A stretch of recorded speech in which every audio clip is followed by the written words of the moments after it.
नमस्कार दोस्तों, आपका स्वागत है मेरा इस चैनल में जिसका नाम है मनी लेंस। मनी लेंस में हम बातें करते हैं शेयर मार्केट से जुड़े हुए खबरों के बारे में। तो चलिए शुरू करते हैं। तो आज हम जिस स्टॉक के बारे में चर्चा करने जा रहे हैं, जो कि पिछले बुल मार्केट का एक लीडर था, उसका नाम है रेल विकास निगम लिमिटेड। तो पिछले बुल मार्केट में जो रेलवे से रिलेटेड जितने भी स्टॉक्स हैं, चाहे रेल विकास निगम हो, इरकॉन हो, टीटागढ़ वैगन हो, ये सब जो है एक तरफा रैली की थी। तो आज उसका रिजल्ट आया है, तो देखते हैं कि उसका रिजल्ट किस तरह आया, क्योंकि बहुत सारे लोग हैं जो आरवीएनएल में फंसे हुए हैं। अब उसको क्या करना है, तो इस वीडियो को लास्ट तक जरूर देखिए। थोड़ा सा आवाज़ में कि मैं तकलीफ तो ज़रूर होगी, क्योंकि मेरा जो ये नया वाला पुराना वाला माइक है वो ख़राब हो चुका है, और एक नए माइक को लाने में अभी 3-4 दिन और लगेगा। तो अभी भी फ़िलहाल ख़राब ऑडियो क्वालिटी के साथ अभी थोड़ा सा एडजस्ट करने की ज़रूरत है। अ, बहुत जल्दी यानी 2 तारीख के बाद एक नए माइक के साथ आप लोगों की सेवा में फिर से हाजिर होंगे। लेकिन चलिए अब जो है रेल विकास निगम लिमिटेड के बारे में थोड़ा सा बात करते हैं, क्योंकि पिछला बुल मार्केट का एक समझिए कि एक सितारा था रेल विकास निगम, क्योंकि लगातार बढ़ते जा रहा था। इसका देखिए 2023 में 30 रुपये के आसपास ये ट्रेड कर रहा था। और जब गवर्नमेंट ने बोला, या फिर गवर्नमेंट की तरफ से जो एक पॉजिटिव संकेत आया था, जहाँ पे ये बोला गया था कि आप गवर्नमेंट के शेयर खरीदें, आपको अच्छा खासा पैसा बन जाएगा, तो उसके बाद एक रैली आई थी यहाँ 33 रुपये, 2022 में 33 रुपये से लगभग समझिए 20 गुना के आसपास ये शेयर चला, और 600 के आसपास जाके टॉप बनाया। उसके बाद से लगातार 50% हो चुका है। तो आप ये देख लीजिए कि जो आदमी इस बीच में और इस बुल मार्केट में, अगर पिछले बुल मार्केट में अगर लगाते, क्योंकि स्टॉक जो है 5% 5 गुना 6 गुना हो जाने के बाद जो है लोगों के नज़र में आता है कि हाँ अब इसमें पैसा लगाना है, तब तक जो है बहुत देरी हो जाती है। और वहीं पे आप देखिए कि बहुत सारे जो शेयर होल्डर्स होंगे वो अब फंस चुके होंगे इसमें, और वो पता नहीं कि अब क्या करेंगे। लेकिन आप देखिए 2023 में 8,86,000 था मात्र, जो कि मार्च 2026 में आपको 21 लाख हो गया। मतलब कि 3 गुना ज़्यादा शेयर होल्डर पब्लिक का खासकर बढ़ गया है। वहीं पे यदि आप बात कीजिएगा एफ का और डी का, तो एफ घटा ही है, और पब्लिक का जो पब्लिक का जो है शेयर होल्डर बढ़ा ही। इसके मेन प्रमोटर्स तो आपको government of India, president of India ही मिलेंगे, तो इसमें तो कोई दिक्कत ही नहीं है। तो एक्चुअली में आर का जो रिजल्ट आया है वो अगर एक बार देखा जाए, तो यहाँ पे देखिए सेल्स जो है सिर्फ 4% बढ़ा है पिछले ईयर से, जो कि ये बताता है कि सिर्फ जो इन्फ्लेशन का प्रेशर है वही इन्फ्लेशन का प्रेशर है इन्फ्लेशन जो है वही 4% बढ़ा है। बाकी आप देखिए एबिटा में लॉस हुआ है, नेट प्रॉफिट में लॉस हुआ है, ईपीएस में लॉस हुआ है। तो एक तरफा आपको देखिए कि हर एक पैरामीटर में लॉस हुआ है।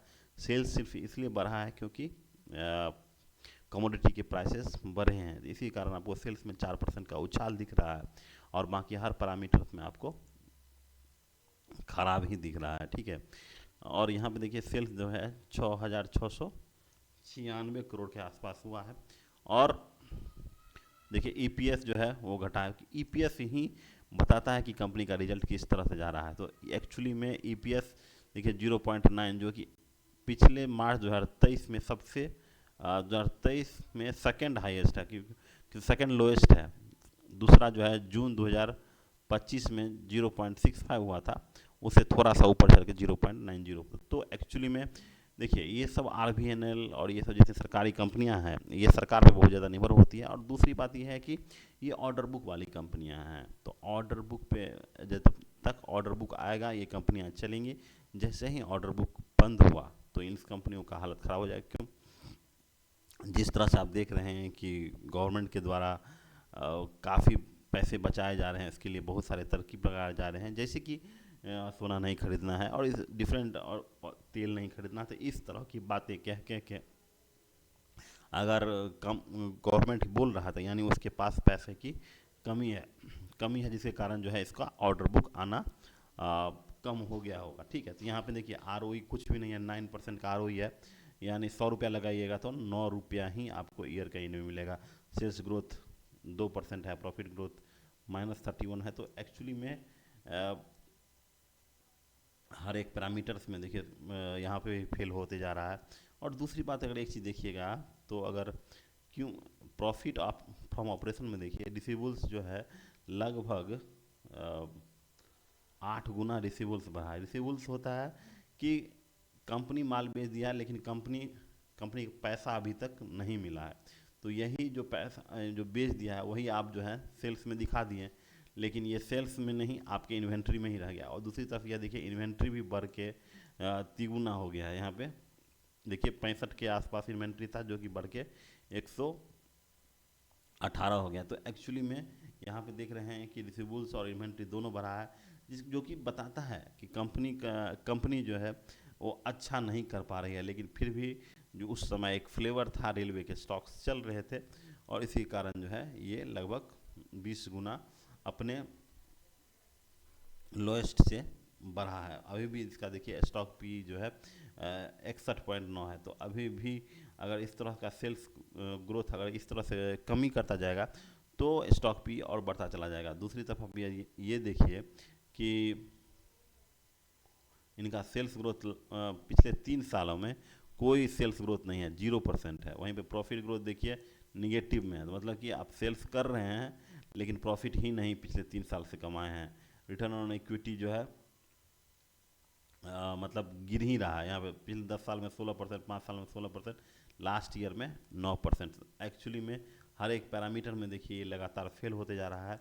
और फिर भी इसका स्टॉक जो है अगर मान लीजिए 30-33 के आसपास लिए होंगे तो उनको 20 गुना प्रॉफिट होगा। लेकिन एक चीज़ जान लीजिए कि कोई भी आदमी कितना भी बड़ा स्टॉक का मास्टर हो जाए तो वो कभी भी अपने लोएस्ट पॉइंट पे नहीं खरीदता, कभी अपर पॉइंट पे सेल नहीं करता। तो ये चीज़ें आपको देख लेनी है। वहीं पे प्रमोटर्स में देखिए प्रेसिडेंट ऑफ इंडिया है, गवर्नमेंट में देखिएगा तो LIC होगा। तो एक्चुअली में LIC का पैसा हर जगह लगा हुआ है और LIC ने कमाया भी होगा, ठीक है। यहाँ पे देखिए FIS DI में देखिए LIC होगा। LIC 2023 से 5% का लिया हुआ। LIC जब जान रहा है कि RVNL एक डूबता हुआ सिपाही है, तो उसका भी स्टॉक जो है LIC देखिए उसका परसेंटेज बढ़ा दिया है। तो एक्चुअली में एक फंसने वाला एक स्टॉक है जिसमें आप फंस गए तो निकलना बड़ा मुश्किल है। आज इसका रिजल्ट भी आया था, जैसा कि रिजल्ट उतना अच्छा नहीं रहा, फिर भी आप देखिए 5% का आज गिरावट इसमें आ गया था, क्योंकि रिजल्ट उतना अच्छा नहीं था। तो RVNL क्या ही बोले इसमें कि रेलवे की कंपनियां, जैसे ही आप अगर गवर्नमेंट ऑर्गेनाइजेशन कंपनियां देखेंगे तो इसका यही हश्र होगा। कुछ दिन फ्लेवर में रहेगा, उसके बाद लगातार से अपना स्थिति खराब कर लिया है, ठीक है। तो RVNL का देख लिए आप। तो आज बस इतना ही रखते हैं, कल फिर मिलेंगे, तब तक के लिए नमस्कार, thank you, have a nice day.